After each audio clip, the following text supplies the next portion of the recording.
I had never imagined myself in a job like this, but I suppose life is funny that way. The mall, a sprawling labyrinth of stores, food courts, and endless corridors, seemed to offer a quiet stability, a steady rhythm to fall into. I wasn't particularly looking for a career, but there was something about the mall's atmosphere. Bright lights, clean floors, the constant hum of foot traffic that felt like a space I could handle. My job? Security guard. Simple enough. I didn't think I'd have much trouble. The mall was always bustling, and the last thing I expected was for anything unusual to happen. The company that hired me had this sort of routine orientation, the kind where they walk you through the policies and give you a few pages of paperwork to sign. But there was one thing about the job that stuck out right away: a list of rules. At first, I thought they were just the usual safety guidelines. Don't leave your post unattended, report anything suspicious, the basic stuff.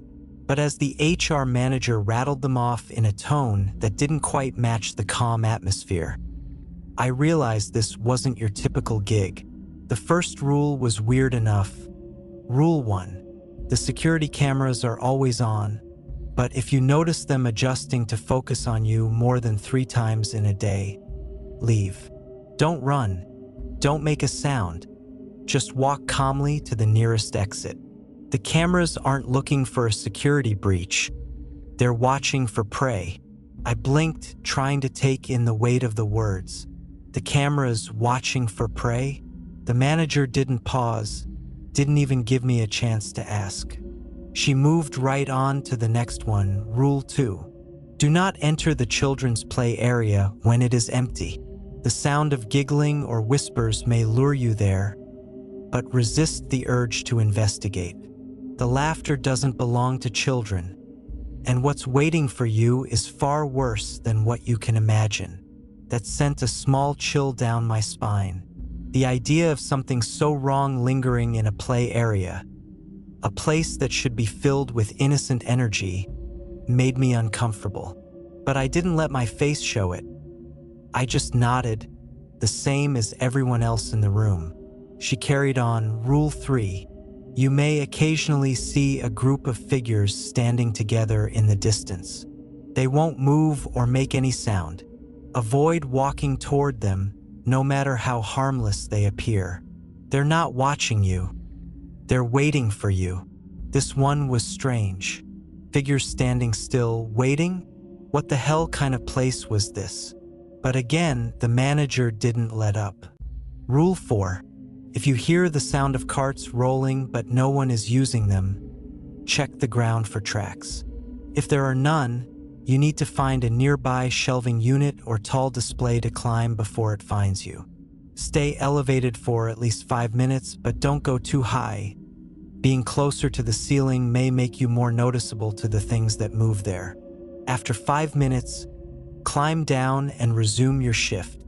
I glanced around at the other guards, trying to see if anyone else looked as unsettled as I felt. No one did. They all looked perfectly calm, listening intently, as if these were just normal procedures. Rule 5. The lights can flicker sometimes, but for a reason. If the lights flash red, you have 60 seconds to get out of the building. You will feel them closing in on you. If the lights are yellow, the air will change. Everything will feel off, colder, almost suffocating. Stay perfectly still until the lights turn white again. Do not make a noise. Do not move a muscle. If the lights are white, you're safe. The manager's tone didn't change. No hint of anything abnormal in her voice. It was like she was reading from a script. Rule 6. The silenced pistol you may be provided on certain shifts is for one purpose: to kill it. This entity wears a warped human shape, with stained clothes, its limbs twisting impossibly, and it moves like a zombie. If you see it, aim for the head and shoot until it stops twitching. If it gets too close, use the gun on yourself. Its touch is a fate worse than death. Hesitate, and you'll regret it for what little time you have left. That was the final rule. The HR manager handed me my badge and uniform and wished me well with a practiced smile. No one else seemed to question the rules, and I didn't either. I figured they were just part of the company's creative security measures. Sure, most of it was odd, but I just wasn't sure how to feel or react. Still, I tucked the paper in my pocket and tried to ignore the nagging voice in my head that asked why these rules existed in the first place. My first shift went well. The mall was alive with activity, the constant ebb and flow of customers moving from one store to the next. It wasn't too hard to keep track of everything. People followed the usual patterns: shopping, eating, talking. I walked around the perimeter a couple of times, making sure all the gates were locked and that nothing was out of the ordinary. The cameras were on, watching everyone, but nothing seemed off. Still, I couldn't shake the feeling that something was waiting. The strange feeling didn't leave me, not even when the mall began to quiet down. I took a mental note to check the security monitors as the manager had suggested. As I looked up, I noticed something strange. The camera in the east corner of the mall, it adjusted. The lens moved slowly, focusing directly on me.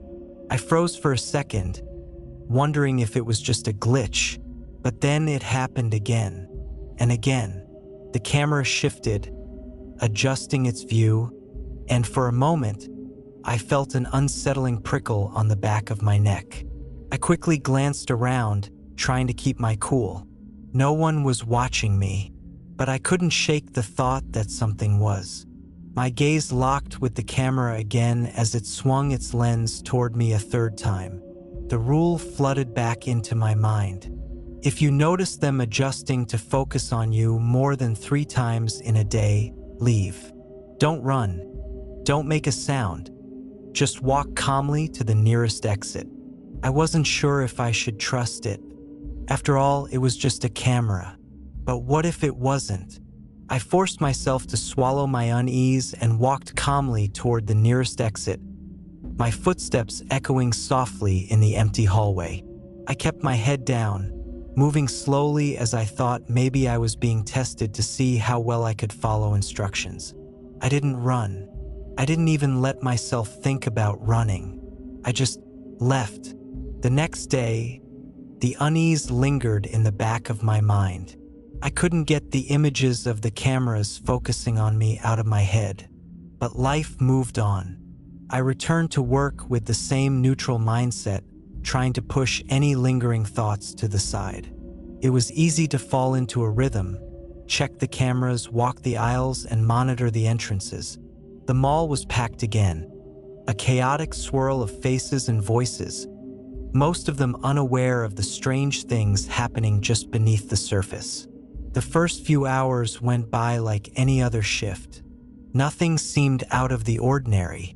That was until I passed by the children's play area.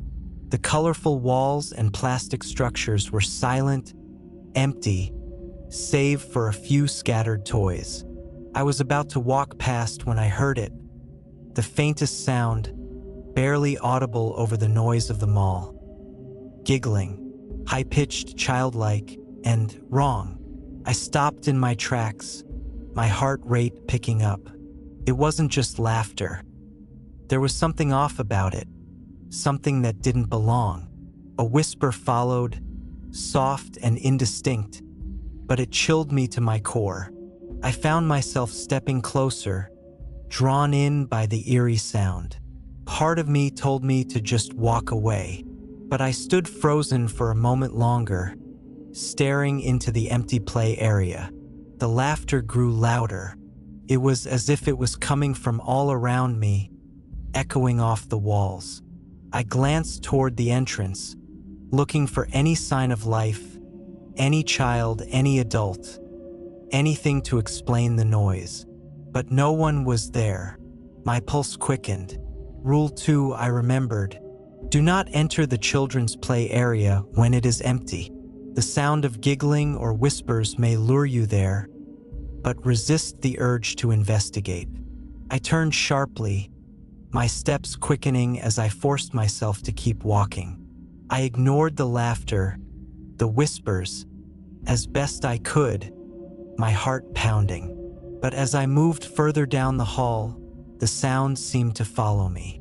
It grew closer, creeping behind me as if something was trailing just out of sight.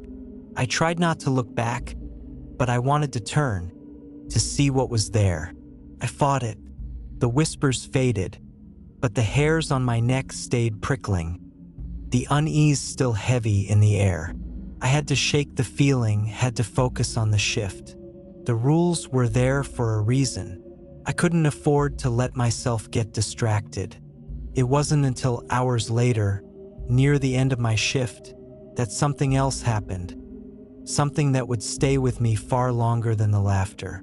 I was on patrol, walking near the far end of the food court, when I noticed them. At first, they seemed like nothing more than shadows, just figures standing at the farthest end of the hall, motionless. I froze, my eyes locking on the group of shapes. There were 4 of them. They were spaced out almost too evenly, and they didn't make a sound. They didn't move, didn't blink. The odd thing was that they didn't seem to belong, not like regular mall-goers. They were too still, too unnatural. My body instinctively took a step back. My throat went dry. I didn't understand what I was looking at. They weren't like anything I'd seen before. They were dressed in dark clothing, their faces hidden by the shadows of the overhead lights. But something about them felt wrong, as if they were more like a presence than people. I remembered the rule. Rule 3. You may occasionally see a group of figures standing together in the distance. They won't move or make any sound. Avoid walking toward them, no matter how harmless they appear. They're not watching you. They're waiting for you. I should have walked away. The instinct was there. I should have turned around and gone the other way. But something made me look closer, as if my body was betraying me. They didn't move. They didn't speak. It was as if they were waiting for me to do something. Anything. I felt my legs grow heavy, as though they were anchored to the floor.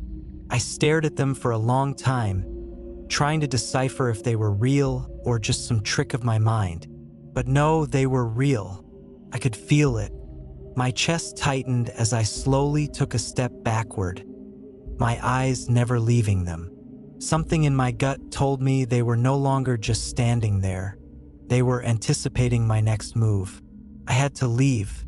I had to follow the rule. With a steadying breath, I turned my back to them and walked quickly. But as I did, I couldn't shake the feeling that they were still there, still waiting. My footsteps echoed in the hall as I moved further away, but the sensation of their presence clung to me, following me, even though I couldn't hear them. I had a brief moment of relief when I reached the security office and locked the door behind me.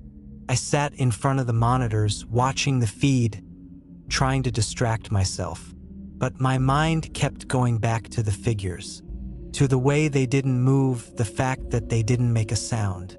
And then, out of the corner of my eye, I noticed something. One of the monitors flickered. I didn't think much of it at first, just another glitch or system error. But then it flickered again, and again. It wasn't just a glitch. The camera feed was jumping. It was adjusting, shifting its focus.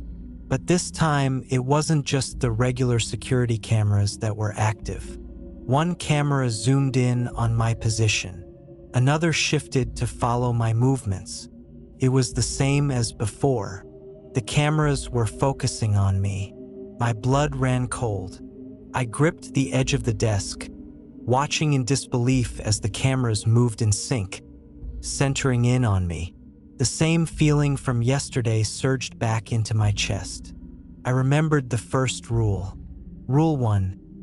The security cameras are always on, but if you notice them adjusting to focus on you, more than 3 times in a day. Leave. Don't run. Don't make a sound. Just walk calmly to the nearest exit. The words echoed in my head, drowning out all other thoughts. 3 times. It had already happened twice. The tension in the security office was thick enough to cut with a knife. I stared at the camera monitors, trying to remain calm. None of the cameras were focusing on me, at least not anymore. My heart was still pounding, but I didn't have to leave yet. I gripped the edge of the desk, forcing my mind to stay focused, but the feeling of being watched never left. It was as though the eyes of the mall were constantly on me, a silent pressure that refused to relent. I continued my rounds, making sure to stay within the areas where I could see the cameras and avoid straying too far. I continued moving through the corridors, trying to shake off the heavy sense of dread that had settled in. As I passed through one of the narrow hallways near the storage rooms, I froze.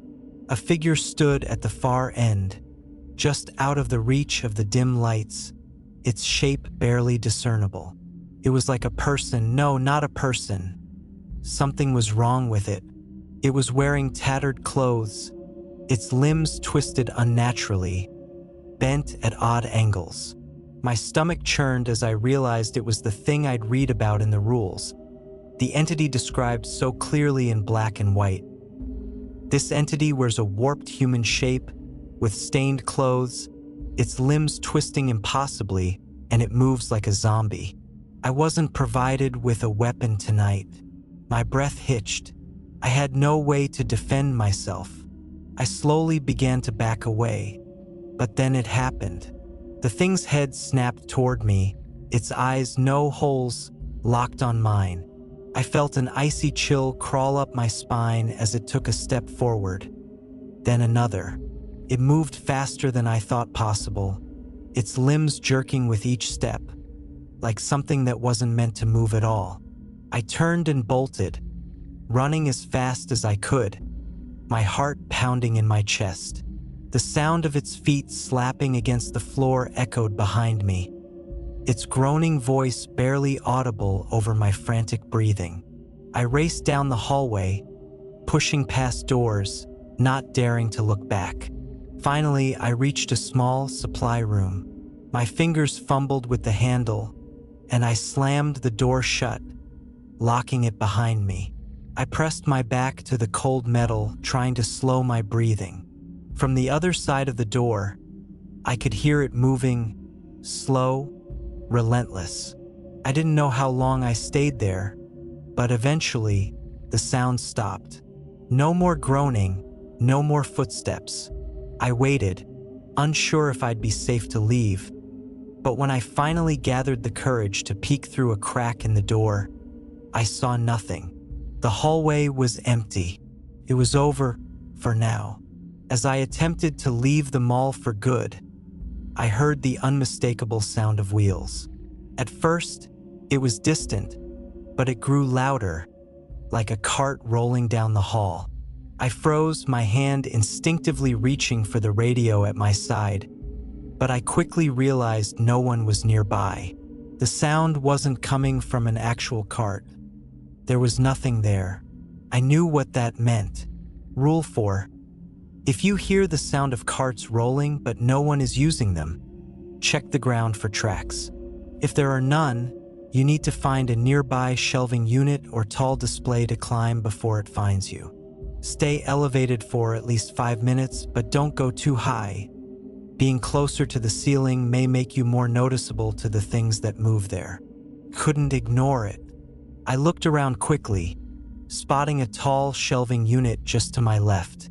Without thinking, I sprinted to it, climbed up quickly, and settled on the top shelf, trying my best not to make a sound. I held my breath, staring at the empty hall below, my heart hammering in my chest. The sound of the carts rolling grew closer, but I still saw nothing. I stayed as still as I could, feeling the air around me grow colder. My legs were starting to cramp from the awkward position, but I didn't dare move. I could feel something like a presence drawing closer, closer than I'd ever felt before. It wasn't until 5 minutes had passed that I dared to look down. I slowly lowered myself from the shelf and slipped off the display, my feet landing silently on the floor. I took a deep breath, trying to steady myself before continuing my rounds. But the eerie feeling didn't let up. As I passed the food court again, I heard a soft, familiar sound. Laughter. Giggling, in fact. My stomach twisted. It wasn't the same as before, but it was close enough. I glanced around, my eyes darting from corner to corner. The area was empty. The only sound was that of the laughter, but this time it didn't feel as luring, as sweet as it had before. It was distant and hollow, a sound that sent a chill down my spine. I stopped for a moment, listening. The laughter seemed to echo, fading in and out of the walls. It was as though it was all around me, not coming from any single place. My gut told me to move, to ignore it, but once again, I hesitated. I should have listened to the rule, but I couldn't help myself. I turned toward the play area. It wasn't far off, just a few steps away. I was almost there when I heard it. Something different this time. It wasn't just the sound of children's laughter or whispers. It was the unmistakable sound of dragging feet, like someone walking through soft carpet, their feet scraping against the ground. I froze. The feeling of being trapped in that moment made it hard to breathe. Oh God, was I going to die now? The dragging grew louder, closer, as if whatever it was had followed me, waited for me to approach. I snapped out of my trance and backed away, not looking behind me. It wasn't until I was back at the security office that I felt safe. I rushed inside, locking the door behind me, and immediately checked the monitors again. I couldn't shake the feeling that I was being used as food for something. As I scanned the cameras, one particular feed caught my attention. The camera facing the far end of the food court showed something I hadn't seen before, something that made my stomach lurch. A figure stood at the end of the hall, motionless. It was as though it had just materialized out of thin air. It didn't belong there, not like any of the normal shoppers. I stared at it, trying to make out any details. The figure was tall, too tall, its outline distorted in the dim lighting. But there was no movement. It was as though it was waiting. I didn't take my eyes off the screen. The figure didn't move, didn't even blink. It stood there perfectly still. The thing that confused me more was when I realized that no one else shopping in the mall reacted to anything I saw. Either they were accustomed to this or only I could see these things. For a moment, I almost convinced myself it wasn't real, that it was a trick of the light. But no, the figure was there, watching, waiting. I turned away from the screen, my heart racing. I couldn't stay here anymore. I had to leave. But as I turned toward the door to make my way out of the office, the lights flickered. At first, I thought it was another glitch, but then I saw it. Red. The lights turned red, bathing the entire mall in an eerie, unnatural glow. I froze. Rule 5. If the lights flash red, you have 60 seconds to get out of the building. You will feel them closing in on you. The room grew colder. The shadows in the corners seemed to deepen, stretching out toward me like something alive. The sound of my pulse filled my ears. I had no time to think. I grabbed the security keys and bolted for the nearest exit. I didn't know if I was going to make it, but I couldn't stay here. I couldn't stay one more second. The door to the exit was ahead. I could see the light from outside. I just had to reach it. I pushed through the emergency exit, feeling the air hit me as I stepped outside, gasping for breath. I wasn't sure what had happened, what I had just escaped from, But I knew one thing: I wasn't ever going back in.